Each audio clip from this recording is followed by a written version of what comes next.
Let's go. Time to explore. Number 10. The spacewalk. That almost became a burial in space.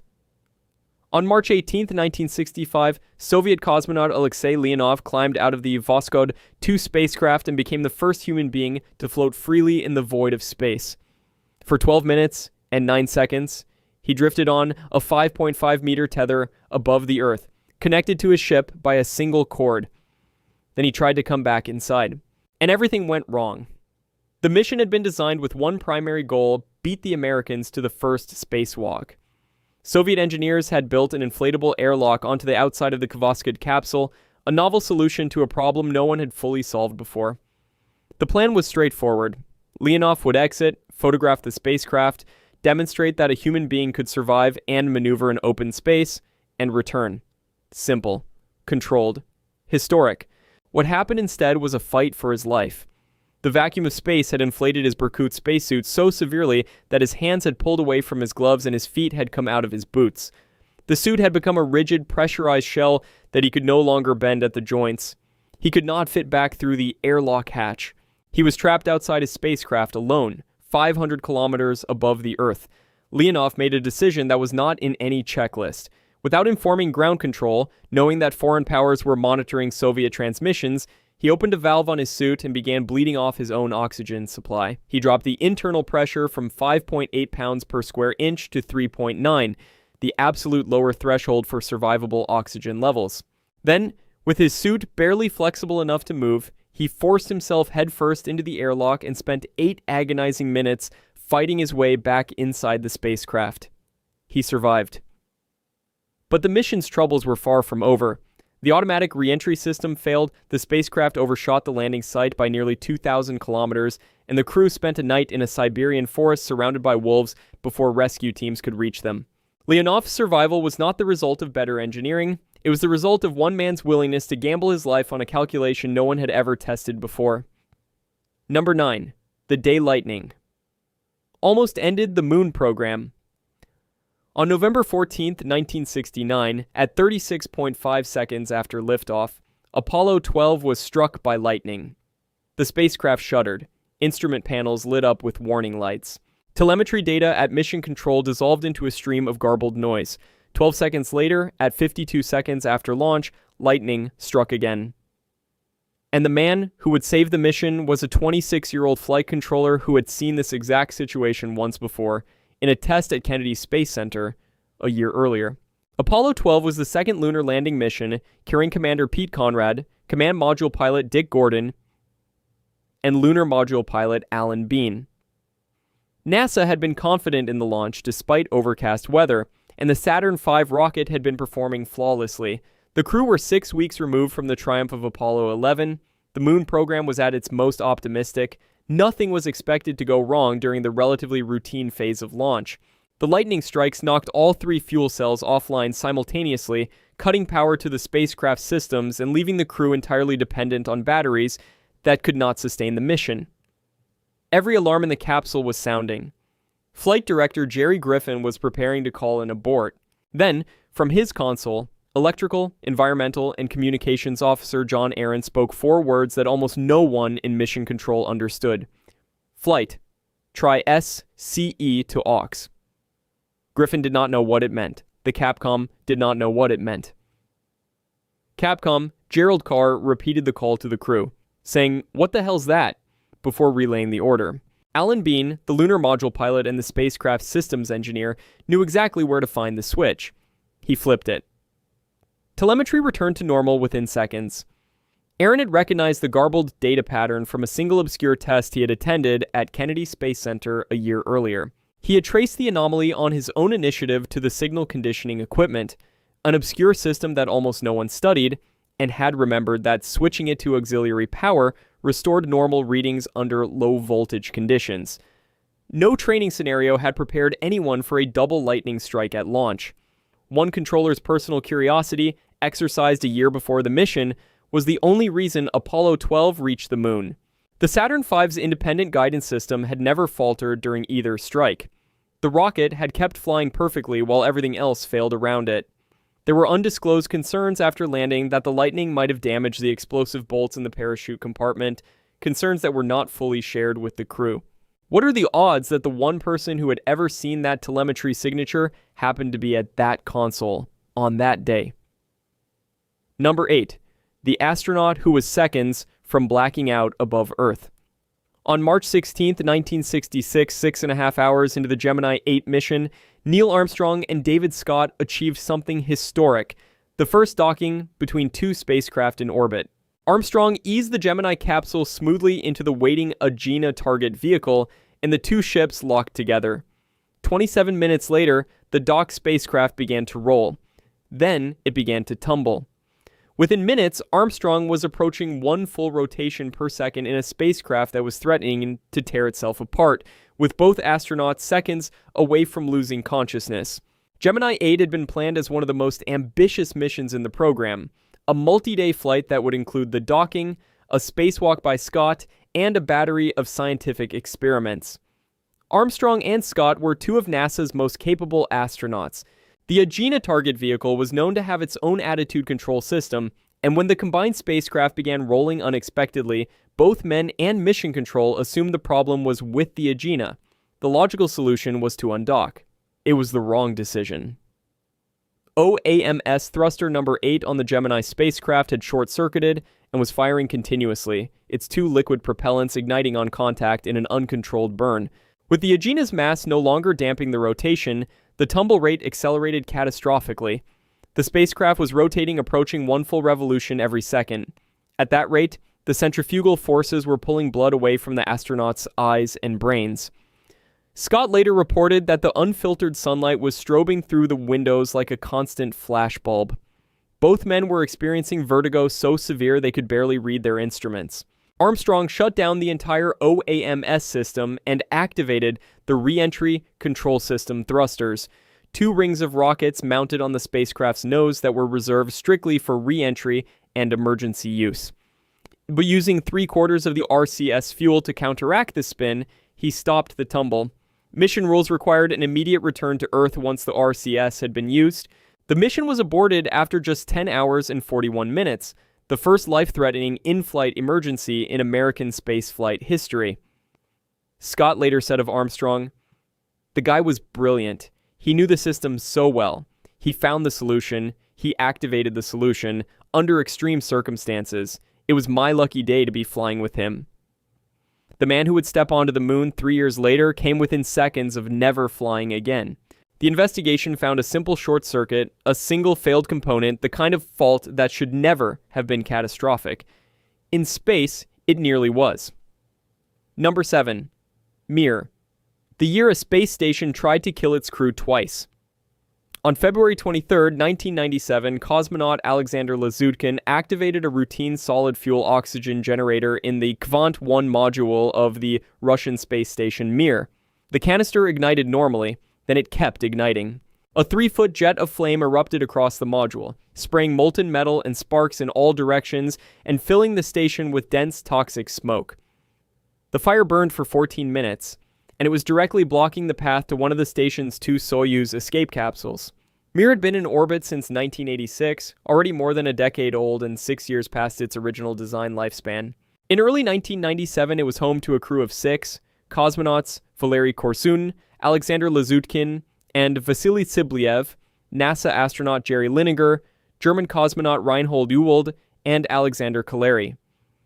The station was aging but still operational. The oxygen-generating canisters aboard Mir had been used more than 2,500 times without incident. This was supposed to be a routine evening. The smoke was so thick the crew could barely see their hands in front of their faces. Some of the gas masks malfunctioned when they tried to put them on. The fire extinguishers were strapped so tightly to the walls that crew members struggled to pull them free. With one escape route blocked and visibility near zero, the 6 crew members were divided, unable to reach their assigned evacuation capsule. The fire eventually burned itself out. The crew survived. But less than 4 months later, on June 25, 1997, Tsiblyev was at the manual controls during a docking test when an unmanned Progress resupply vessel bore down on Mir far too quickly and punched through the Spectre module, breaching the hull. The crew had less than 3 minutes to seal the damaged module before depressurization became fatal. They cut power cables, severed air connections, and sealed the hatch by hand. Mir lost nearly half its electrical power. The station went into a slow, uncontrolled tumble. Communications with Moscow went dead. Michael Foale, an American astronaut who had joined the crew by that point, suggested short burns of the Soyuz engines to stabilize the spin. It worked. 2 catastrophic near disasters on the same aging station, 4 months apart, with a crew of 6 caught between them both times. How many more emergencies would it take before Mir's luck finally ran out? Number 6. Apollo 13. The flaw that was already there when it launched. At 9:08 p.m. Houston time on April 13, 1970, astronaut Jack Swigert reported an unusual reading to Mission Control with now famous understatement, "Houston, we've had a problem." Oxygen Tank 2 in Apollo 13's service module had exploded 200,000 miles from Earth, also damaging Tank 1. Within hours, the mission would transform from a lunar landing into the most complex improvised survival operation in the history of human spaceflight. The crew of Commander Jim Lovell, Command Module Pilot Jack Swigert, and Lunar Module Pilot Fred Hayes had launched on April 11, 1970, bound for the Frei Mauro Highlands on the Moon. The mission was so routine by Apollo standards that CBS News did not bother to broadcast the crew's live television transmission 2 days into the flight. Everything was nominal. Then the oxygen pressure readings began behaving strangely, and Swigert was asked to perform a standard stir of the cryogenic oxygen tanks. The explosion instantly knocked out virtually all electrical power to the command module and began venting the spacecraft's remaining oxygen into space. The crew of 3 had no lunar module to land on the Moon, no ability to power the command module, and no direct route back to Earth. They retreated into the lunar module Aquarius, a vehicle designed to support 2 people for 45 hours, and used it as a lifeboat for 3 people over nearly 87 hours. When carbon dioxide levels rose to dangerous levels, engineers on the ground devised a procedure using a plastic bag, cardboard from a flight manual, and a sock to build an improvised lithium hydroxide scrubber adapter. The crew called it the mailbox. It worked. The investigation afterward revealed that the explosion traced back to damaged Teflon insulation inside Oxygen Tank 2, insulation that had been burned during an electrical test 21 months before the mission. The tank had been repaired, cleared, and certified for flight. The damage was invisible, pre-existing, and already inside the spacecraft on launch day. Apollo 13 is celebrated as NASA's finest hour, a triumph of improvisation and collective problem-solving under impossible pressure. It is less often remembered as the story of a flaw that was already there, already waiting, tucked inside a tank that had been cleared to fly. Splashdown came on April 17, 1970, just 4 miles from the recovery ship USS Iwo Jima. 3 men made it home because of improvised cardboard, a plastic bag, and a sock. Number 5. The space station that was dying before anyone boarded it. On May 14, 1973, the last Saturn V rocket ever launched lifted America's first space station into orbit. Skylab weighed nearly 90,000 kilograms. It represented years of engineering work, billions of dollars, and the future of American human spaceflight after Apollo. At approximately 63 seconds after liftoff, traveling near the speed of sound through the upper atmosphere, it began to die. Skylab was designed as a repurposed Saturn V third stage, transformed into a livable orbital workshop equipped with solar panels, a solar observatory, and room for 3 astronauts to live and work for months at a time. The plan was to launch the station unmanned and follow it days later with the first crew, Commander Charles Conrad, pilot Paul Weitz, and science pilot Joseph Kerwin.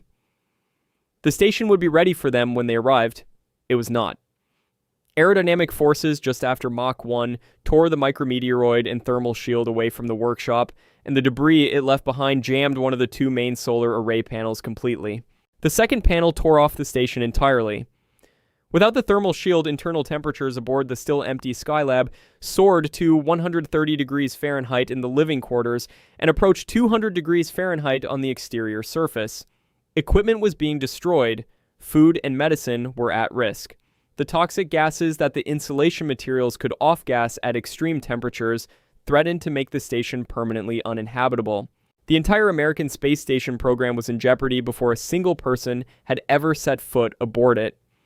Engineers at the Marshall Space Flight Center worked around the clock for 10 days.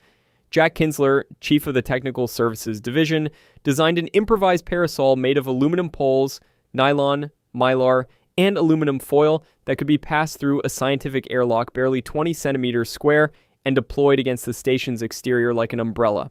The tools were tested, the crew trained. The parasol was loaded onto the spacecraft the night before launch. Conrad Weitz and Kerwin launched on May 25, 1973. Once aboard, they pushed the parasol through the airlock. Within hours, temperatures began dropping to livable levels. If the first crew had failed to deploy that sunshade, Skylab would have been lost forever, and America would have abandoned the concept of a space station for an unknown number of years. What the crew accomplished in the first hours aboard that overheated, crippled station was not just a repair, it was a rescue. Number 4.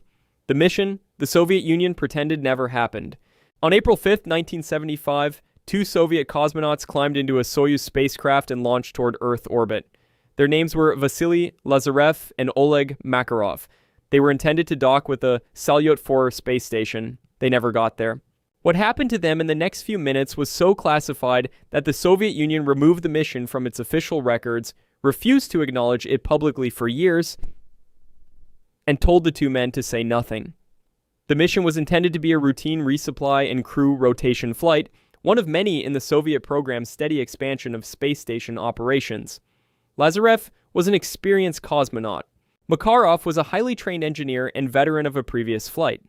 The Soyuz system had proven reliable. There was nothing unusual about the launch preparations, nothing that indicated April 5, 1975 would become the most dangerous day either man had ever experienced.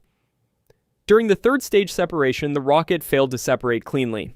The vehicle began tumbling through the upper atmosphere at approximately 192 kilometers altitude. The automatic abort system triggered, tearing the descent capsule free from the tumbling rocket and firing it on a ballistic trajectory. Lazarev and Makarov were subjected to G-forces reportedly reaching as high as 21 times the force of gravity, a load so extreme that blood is forced away from the brain and bones can fracture under their own weight. The capsule came down in the Altai Mountains near the Soviet-Chinese border, a politically sensitive location that added a dimension of international crisis to an already catastrophic abort. The capsule landed on a steep, snow-covered slope and began sliding toward the edge of a cliff. It stopped only when the parachute line snagged on rocks or trees. Recovery teams found Lazarev barely conscious. He had suffered severe internal injuries from the G-forces and would never fly in space again. The mission was logged in Soviet records not as Soyuz 18A, but simply as the April 5th anomaly, and even that designation was buried. It was not publicly acknowledged for over a decade. 2 men nearly died twice on the same day, first from the forces that tried to kill them during the abort, and then from the cliff their capsule was sliding silently toward. The cover-up that followed meant the rest of the world never knew how close the Soviet space program had come to losing 2 cosmonauts in a single afternoon. Number 3. The first shuttle crew that flew without knowing. On April 12, 1981, astronauts John Young and Robert Crippen climbed into the Space Shuttle Columbia and made history as the first human beings to fly a spacecraft that had never been tested unmanned. No space shuttle had ever flown before.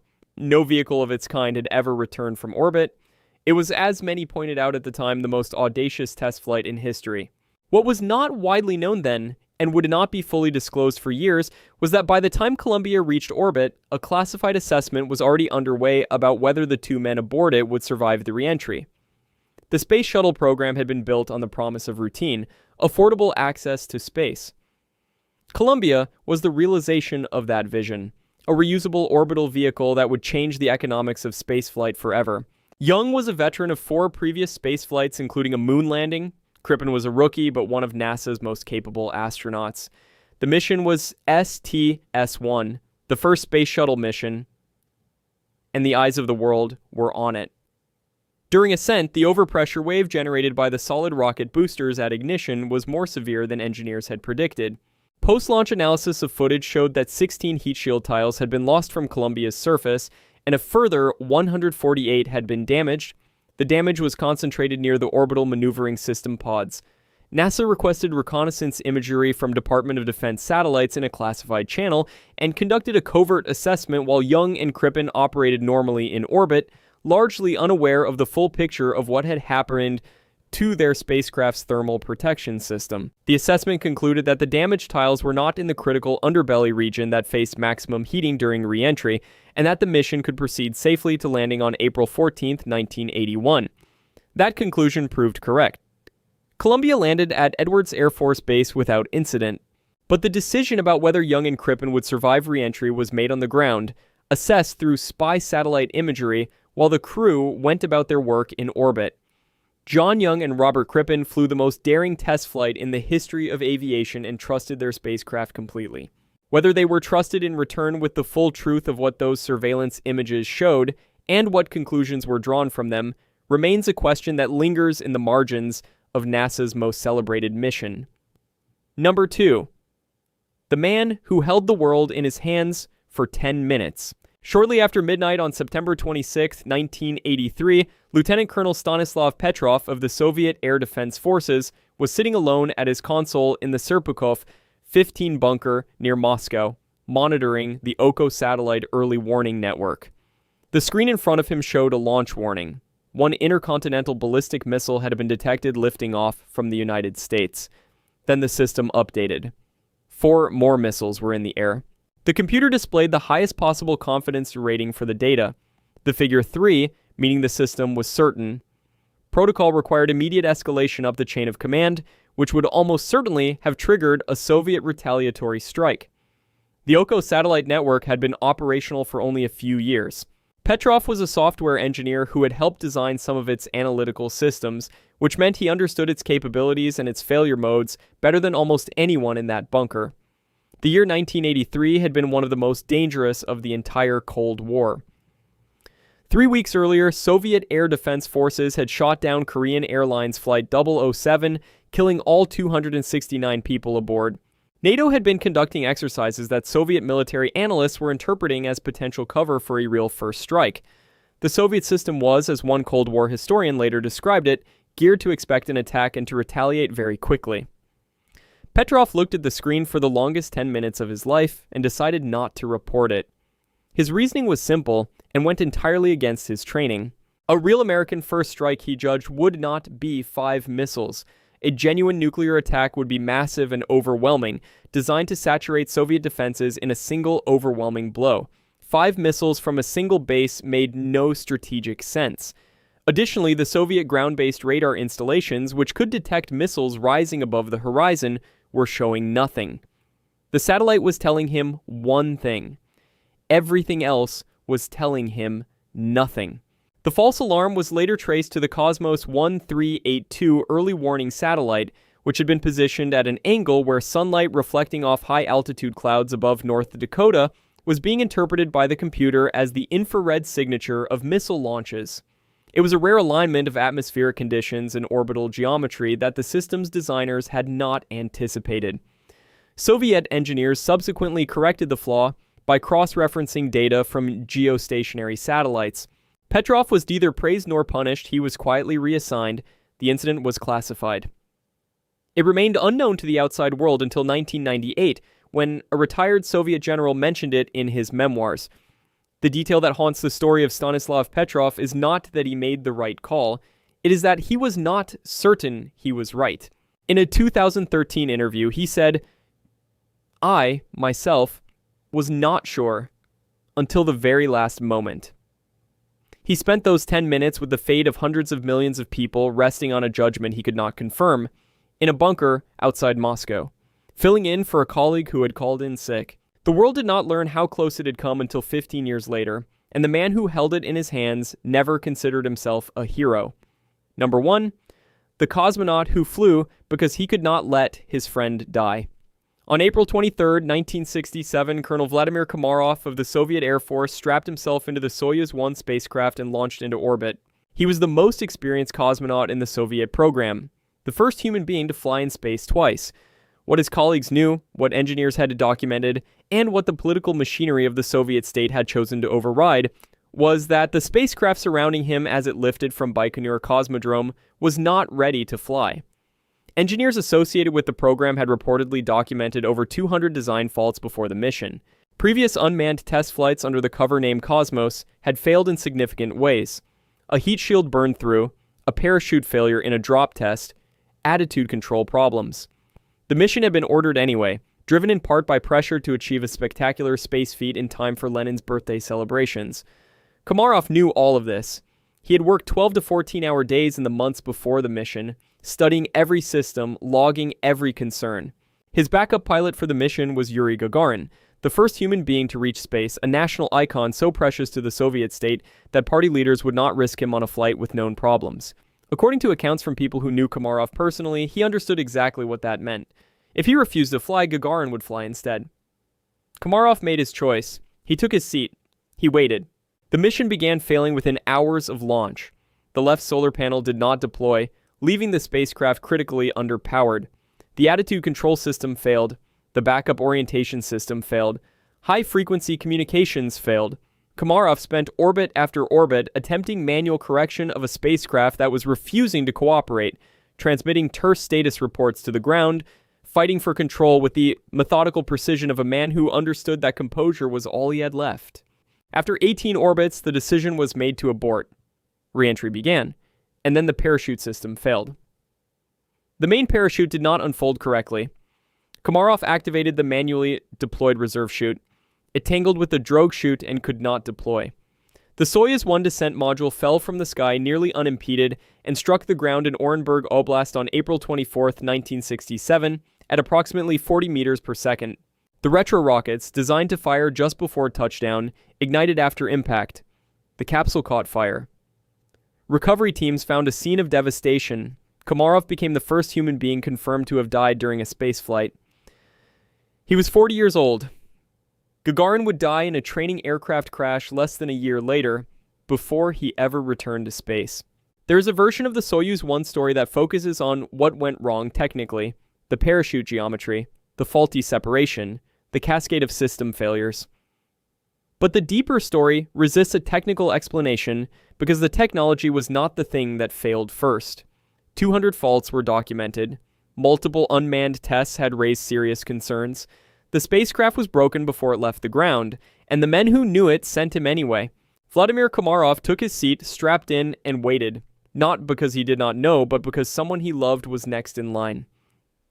He is the only person in history who flew to his death in space to protect someone else, and the world did not learn the full weight of that choice for decades after the smoke had cleared. If you want to see more videos like this, click the video on screen now and make sure to subscribe.